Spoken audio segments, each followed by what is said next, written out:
Graça e paz, meus irmãos e irmãs. Nós estamos começando o nosso culto, de louvor, de adoração ao Senhor. Nesse início eu quero ler uma porção do Salmo 105, os primeiros versos, que diz assim, Salmo 105, rendei graças ao Senhor, invocai o seu nome, fazei conhecidos entre os povos os seus feitos, cantai-lhe salmos, narrai todas as suas maravilhas, glorificai-vos no seu santo nome, alegre-se o coração dos que buscam ao Senhor. Amém? Então esse é um convite do salmista para que eu e você rendamos graças ao Senhor, para que nós façamos conhecidos, os seus feitos, através dos cânticos que cantamos, que exaltam o seu nome. E alguns desses cânticos podem também contar os feitos e as maravilhas de Deus. Então esse é o convite da palavra de Deus para mim e para você nesse tempo. Então eu te convido a orar, colocar a nossa vida diante de Deus, as canções que vamos entoar, a palavra que vamos ouvir, as orações que faremos, a nossa comunhão, o que Deus quer fazer conosco, através de nós. Pai, nós queremos te louvar, te bendizer, Pai, por esse tempo, pelo convite da tua palavra, para que nos acheguemos, Senhor, para te render graças, para cantar cânticos de louvores ao teu nome, que te engrandecem, que dizem como o Senhor é bom, e como são maravilhosas as suas obras, os seus feitos, quão grandes coisas tem feito o Senhor por nós.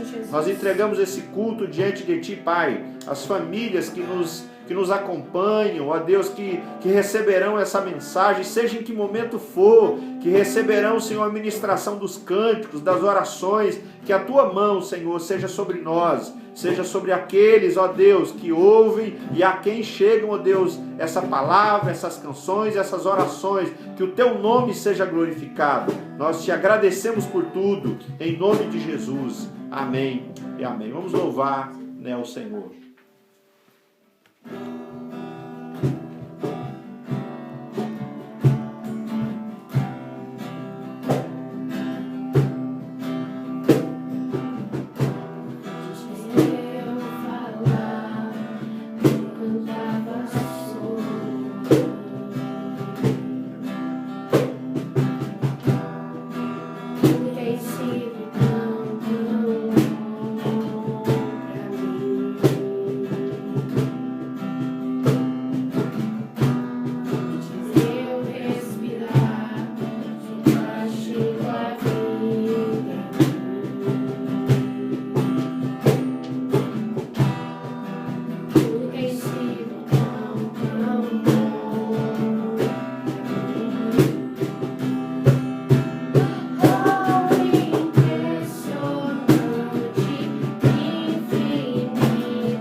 coração nesta hora possa ser tocado pelo Espírito Santo de Deus.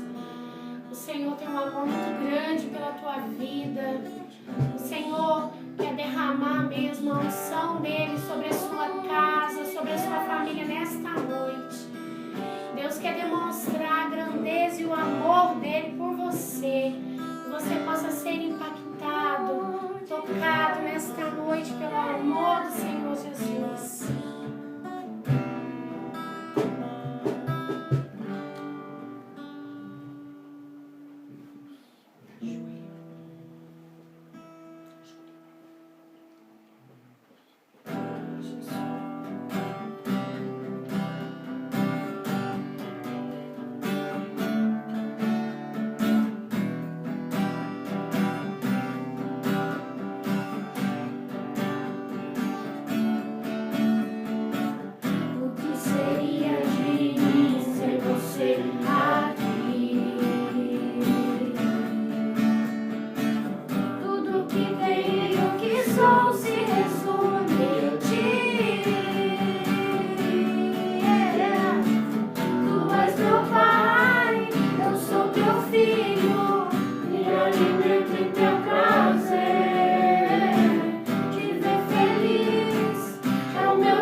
Esvaziamos, Senhor, para que o Senhor venha e nos encha com a Tua presença, com a Tua força, com a Tua alegria, com a Tua paz. Oh, Pai, em nome de Jesus, Pai amado, Que seja mesmo um derramar do Teu Espírito Santo, Pai amado, nas nossas vidas nesta noite. Usa a vida do Teu Filho nesta hora para falar conosco, Senhor amado. Todos aqueles e aquelas que irão assistir, que estão assistindo, Pai, em nome de Jesus. Fale conosco, Senhor, é o que nós te pedimos, em nome de Jesus. Amém. Amém, meus irmãos. Esse é um tempo também de lembrar você que nós louvamos a Deus também através da entrega, né, dos nossos dízimos e ofertas. Como você não pode fazer isso agora, depois no nosso grupo do WhatsApp e também na nossa página no Facebook, você tem ali os dados da igreja, você que quer contribuir, que quer entregar um pouco daquilo que Deus tem te dado, entendendo que é seu compromisso também participar da obra de Deus, também desse modo, com suas orações, mas também com as suas contribuições.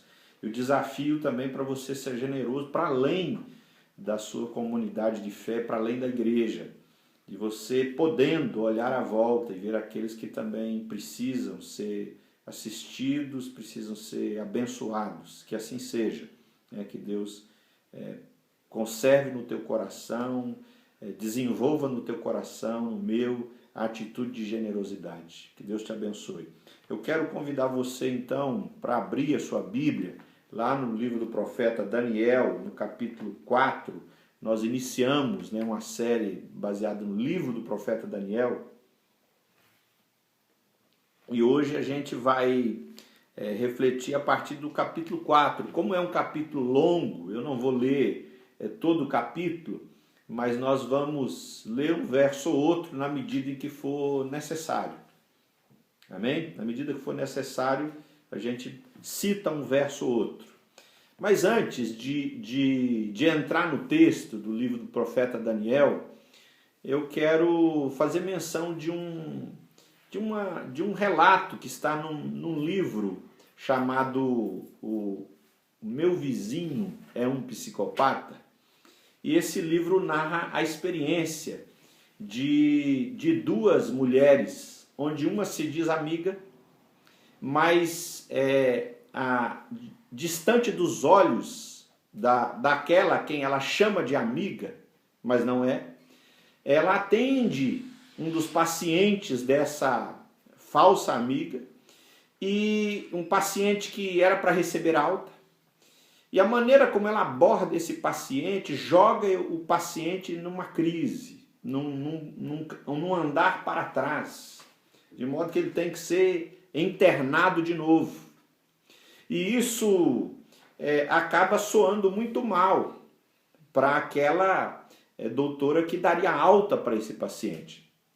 Tudo isso para dizer o seguinte, que um psicopata é alguém que não tem dor de consciência, porque não tem consciência.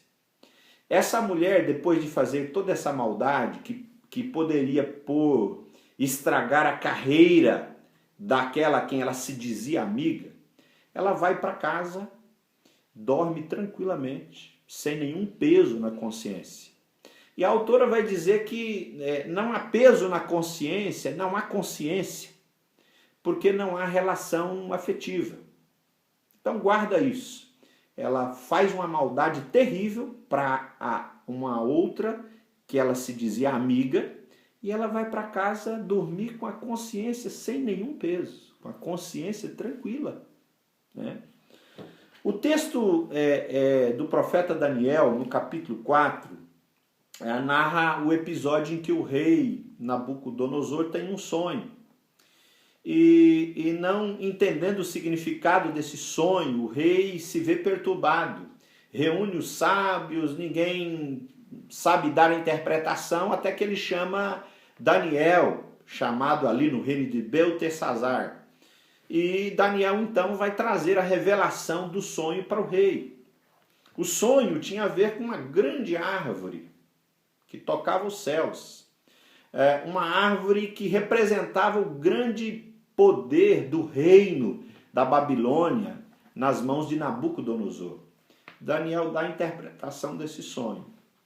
E o capítulo 4, na verdade, é o quê? É uma carta que o rei Nabucodonosor escreve para todos os povos, contando essa experiência que ele teve, do sonho, da interpretação do sonho, dada por Daniel, do cumprimento do sonho, porque o sonho, de fato, acontece na vida do rei.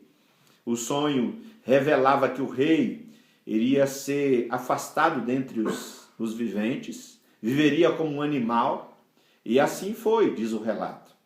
E há um desfecho no capítulo 4, onde o rei fala, que exalta, que glorifica o rei dos céus, né, por todas as suas obras, reconhecendo que Deus é capaz de humilhar, né, os soberbos. Agora, a expressão que chama a atenção no capítulo 4, já no início da carta, lá no verso 2, quando Nabucodonosor está saudando as pessoas, ele diz assim: pareceu-me bem fazer conhecidos os sinais e maravilhas que Deus, o Altíssimo, tem feito para comigo. Pareceu-me bem fazer conhecidos os sinais e as maravilhas que o Altíssimo tem feito para comigo. E é sobre isso que eu quero falar com você. Sobre esses sinais e essas maravilhas que o Altíssimo fez na vida do rei Nabucodonosor. Que sinais são esses? Que maravilhas são essas? Sabe que num primeiro momento, se fosse um de nós, quem sabe até nós não chamaríamos o que aconteceu de sinais e de maravilhas. Mas que sinais e maravilhas são essas, ou esses, que Deus fez na vida de Nabucodonosor? Quais são esses sinais? O que acontece no capítulo 4, que aponta as maravilhas de Deus na vida de Nabucodonosor? E aí tem 3 palavras que nós vamos repartir. Que sinais são esses? Eles estão contidos em 3 palavras. A primeira, perturbação. Parece não ter nada a ver com sinais e maravilhas. A segunda, humilhação. E a terceira palavra é uma palavra que talvez não exista, né? Mas eu inventei, diz experimentação, que tem a ver com a experiência que o rei vive, tá bom? Então, primeira coisa, que sinais e maravilhas são esses? O primeiro sinal de Deus na vida do rei Nabucodonosor tem a ver com um sonho que perturba o rei, que rouba a paz do rei. Veja, o texto bíblico diz que o rei vivia no palácio, verso 4. Se você olhar na sua Bíblia, o rei vivia no palácio tranquilo, né? Vivia feliz. Outra tradução diz que vivia em prosperidade, né? Ou seja, a vida do rei era justamente aquilo que muitos de nós buscamos: prosperidade e paz. Quanta gente que você não conhece, que se dedica ao extremo, que se empenha ao extremo para conseguir ou alcançar uma vida tranquila, cômoda, sossegada e alcançar prosperidade. Quanta gente perde os anos preciosos da sua vida porque quer alcançar tranquilidade e prosperidade. Só que a Bíblia nos deixa entender que tranquilidade e prosperidade não é sinônimo de vida boa, não é sinônimo de aprovação de Deus, não é sinônimo de que a bênção de Deus está sobre nós. Esse texto nos ensina, pelo contrário, que o Nabucodonosor começa uma caminhada espiritual de transformação quando ele sai dessa condição de tranquilidade e é perturbado por um sonho que ele não entende o significado. Então Deus começa a operar sinais na vida de Nabucodonosor, e o primeiro sinal gera uma perturbação na vida de Nabucodonosor. Eu sei que muitos de nós, quando querem, por exemplo, buscar um grupo para conviver, ou querem, por exemplo, buscar uma igreja para congregar, normalmente é comum as pessoas dizerem: eu vou ficar por aqui porque eu senti paz, eu me senti em paz nesse lugar. Um colega pastor relata uma experiência de que no final de um culto, um irmão ou irmã da igreja, na porta, ao receber um aperto de mão do pastor, diz assim: o culto hoje foi uma bênção. E ele, intrigado, pergunta: por que foi uma bênção? Não, porque eu senti um arrepio, eu chorei. Ele diz: mas foi isso? Você não se sentiu incomodada porque percebeu os pecados que você carrega dentro de você? Não percebi nada não. Foi uma bênção porque eu me arrepiei e eu chorei muito no culto. Não significa que nós não nos arrepiamos e não choramos no culto. Mas veja, é interessante que tranquilidade não é sinônimo de bênção de Deus. Às vezes, aquilo que para nós é sinônimo da bênção de Deus, pode não ser. A Bíblia diz que a trajetória de Nabucodonosor começa a mudar para o bem quando ele perde aquela tranquilidade lá do palácio. É quando ele se vê perturbado. Agora, é interessante porque se por um lado Nabucodonosor está perturbado porque não entende o significado do sonho, Daniel está perturbado, verso 19 vai dizer isso, porque justamente ele sabe o que significa o sonho.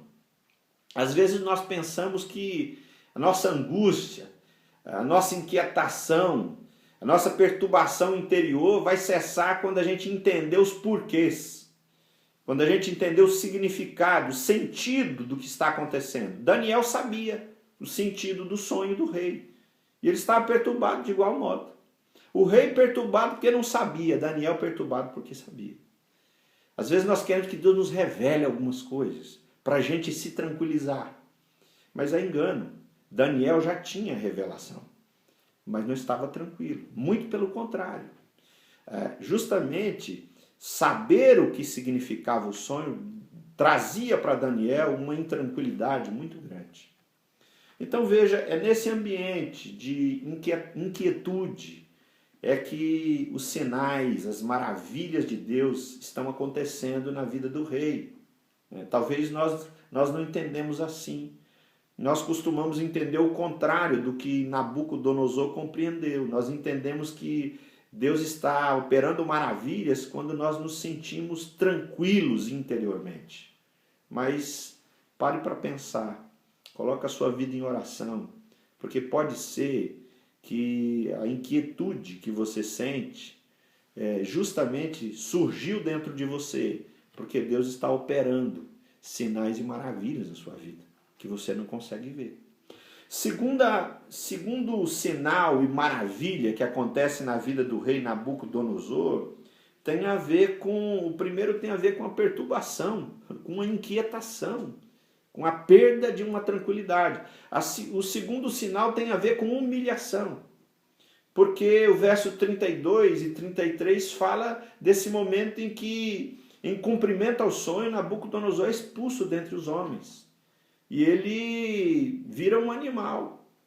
O verso 33, se você olhar na sua Bíblia, o versículo 33 diz que a palavra se cumpriu, ele foi expulso dentre os homens e passou a comer erva como os bois.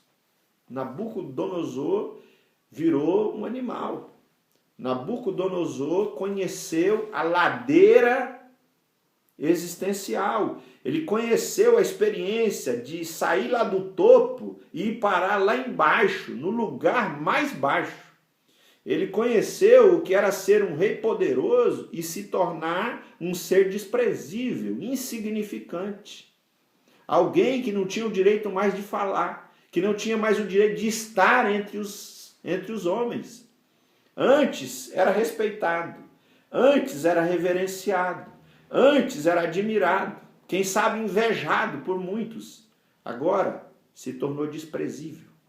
Se tornou uma presença indesejada, se tornou malquisto, mal visto, repugnante, se tornou um ser a quem todo mundo queria repelir.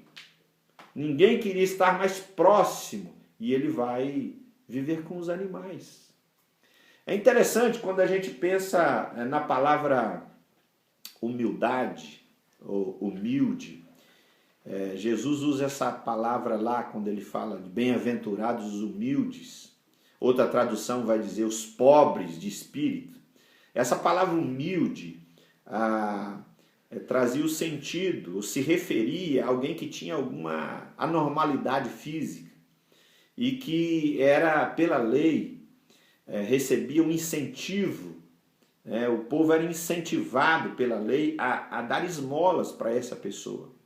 Então, o que era um humilde ou um pobre, conforme Jesus diz em Mateus, era alguém que dependia da ajuda alheia, que dependia das esmolas do outro. É alguém que sozinho não se mantinha, que sozinho não se bancava, que sozinho não se bastava. E a experiência de humilhação de Nabucodonosor traz para ele esse ensino de que ele, apesar de em certo momento olhar para o reino da Babilônia e achar que ele construiu todas as coisas, mas ele vive uma experiência onde ele sente na pele que ele precisa de outros, que ele sozinho não se basta. Nabucodonosor vive essa experiência do que é ser pobre de espírito. E pobre de espírito não no sentido negativo da palavra, mas pobre de espírito é aquele que entendeu que depende, que precisa de outros, que sozinho não dá. Existe um cântico que diz assim: eu preciso de você, você precisa de mim e nós precisamos de Cristo até o fim. Então essa canção trata bem o sentido bíblico do que é ser humilde de espírito. E Nabucodonosor tem essa experiência. Então o primeiro sinal tem a ver com perturbação, o segundo com humilhação e o terceiro com uma experiência que Nabucodonosor vive. Por que experiência? Porque, na verdade, a expressão que a Bíblia vai utilizar aqui é que Nabucodonosor vai conhecer que o Altíssimo tem domínio sobre o reino dos homens. Que o Altíssimo, quando age, ninguém pode impedir a sua mão. Que existe um reino que existe. O verso 4 vai falar sobre isso, o verso 3 vai falar sobre isso. Um reino que é eterno, que existe de geração em geração. Antes de Nabucodonosor esse reino já existia. Depois de Nabucodonosor esse reino continuaria a existir. Durante Nabucodonosor esse reino continua a existir, porque é um reino eterno. E Nabucodonosor percebeu que o seu reinado passou, mas o reino eterno nunca passa. Porque ele tem domínio sobre os reinos. Nabucodonosor sentiu na pele o que é perder o reinado, o que é ver o seu reino passar. E perceber que a palavra que antes ele ouviu, que o seu reino passaria, porque só existe um reino que não passa, é o reino eterno, é o reino, nas palavras do profeta Daniel, o reino do Altíssimo. Nabucodonosor sente na pele o que é um reino que passa. E olhar para trás e ver que o seu reino passou, mas existe um outro reino que nunca passa e que nunca passará. É o reino daquele que tem domínio sobre os homens. E a conclusão de Nabucodonosor é que quando esse Altíssimo age, ninguém pode impedir a sua mão. Nabucodonosor, quando tem essa experiência, e ele conhece que o Altíssimo tem autoridade, ele não conhece estudando a Bíblia, ele não conhece ouvindo uma pregação, ele conhece vivendo uma experiência. Quando ele sai dentre os homens e vai ser um animal. Ele vive aí experimentando essa queda de sair da posição de um rei e se tornar tão desprezível, é que ele percebe que existe alguém que tem poder sobre os reinos, inclusive sobre o reino da Babilônia. E quando o rei Nabucodonosor recupera o seu entendimento diz a Bíblia que ele louva, que ele glorifica e que ele exalta, né, o Altíssimo. Porque ele entende que os seus caminhos são retos, são justos, os seus julgamentos são sempre justos. E Nabucodonosor exalta, louva e glorifica o Altíssimo. Aí eu pergunto para você, Deus tem operado sinais e maravilhas na sua vida? Talvez você pense assim, não, porque inclusive eu estou orando, pedindo algumas coisas que Deus não me dá. Algumas respostas que eu não recebi. Eu queria entender coisas que eu ainda não entendo. Eu gostaria de ter êxito em certas áreas da minha vida e eu não tenho obtido. Então eu não vejo nenhum sinal e nenhuma maravilha de Deus na minha vida. Então hoje eu quero chamar sua atenção para um homem que não conhecia o Deus de Isaac, Jacó e Abraão. Mas ele escreve uma carta para todos os povos. Mesmo sendo perturbado, humilhado e saindo lá do topo, indo aqui para baixo. Depois de tudo isso, de ter restituído o seu reino, de viver essa experiência dramática, ele diz, eu louvo e eu exalto o Altíssimo. Deus tem operado sinais e maravilhas na sua vida? Você tem se inquietado por alguma coisa? Você tem vivido uma situação onde você se sente humilhado por alguma razão? Quem sabe, no meio de tudo isso, no meio desse caos todo, Deus está com a sua mão estendida sobre mim, sobre você, para que no final, eu e você, talvez não escrevamos uma carta como o rei Nabucodonosor, mas nós digamos assim, eu quero compartilhar os sinais e as maravilhas que o Altíssimo tem feito para comigo. Porque a gente não compartilha só o que aprende na Bíblia, a gente não compartilha o que Deus fez com o outro, a gente compartilha o que Deus fez com a gente. E se tem uma coisa que nós temos autoridade para compartilhar, é aquilo que Deus fez conosco. Feche os teus olhos nesse instante, você vai ouvir uma canção e depois nós vamos orar encerrando. Coloca a tua vida, né, diante de Deus. Coloca o teu coração, né, diante do Senhor. Pergunte para Ele, né, o que Ele está querendo gerar, né, na sua vida. Talvez muitas coisas estão te inquietando, te incomodando. Você já não tem mais aquela tranquilidade de antes. Mas assim foi também com Nabucodonosor. E no final, ele diz que Deus fez sinais e maravilhas para comigo. Eu quero compartilhar com vocês os sinais e as maravilhas que o Altíssimo fez comigo. É interessante como Nabucodonosor tem essa percepção de fé. Os sinais e as maravilhas que o Altíssimo fez comigo. Fui perturbado, humilhado, mas eu conheci o poder e a autoridade do Altíssimo. E Ele fez comigo. Se Ele fez com Nabucodonosor, pode fazer comigo e com você. Amém? Jesus.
nós podemos nos derramar diante de Ti.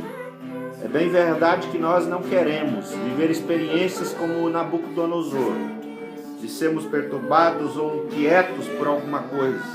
Nós queremos viver em tranquilidade contínua, Senhor.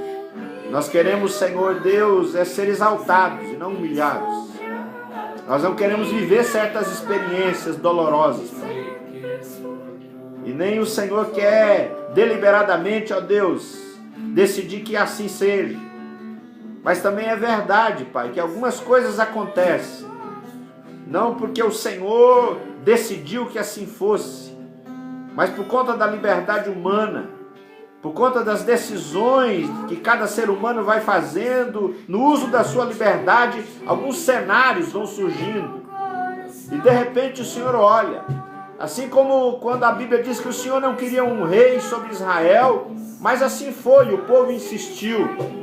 E quando surge a figura do rei, o Senhor envia Samuel para ungir o primeiro rei. O Senhor não se afasta do povo. Nós vivemos esse tempo novo, Pai, difícil, mas o Senhor não se afasta de nós, pelo contrário, o Senhor está aqui, no meio do caos. O Senhor é aquele que quer pôr ordem nas coisas, o Senhor é aquele que quer ministrar aos nossos corações, ainda que há inquietação, ainda que nós nos sintamos humilhados por alguma razão, por alguma situação, por alguma circunstância nova, por causa da nossa impotência, da nossa limitação, da nossa fragilidade, da nossa fraqueza ante aos gigantes que surgem diante de nós. Pai, mas nós queremos crer que passando por tudo isso, Senhor, ao final, nós queremos dizer como o rei Nabucodonosor disse, nós queremos fazer conhecidos os sinais e as maravilhas que o Altíssimo tem feito para comigo. Queremos fazer conhecidos os sinais e as maravilhas que o Altíssimo tem feito para conosco. Louvado seja o teu nome, Pai. Nós te bendizemos, porque o Senhor é assim. No meio de todo esse caos, o Senhor faz sinais e maravilhas. Aleluia. Glórias a ti, Senhor.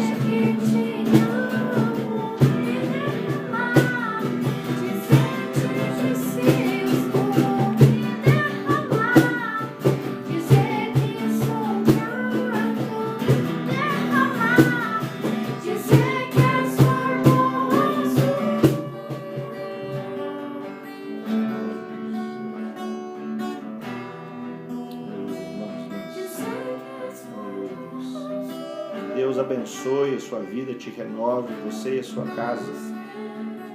Essa semana nós vamos iniciar pequenos grupos pelo WhatsApp, encontros com o pastor e mais 3 pessoas.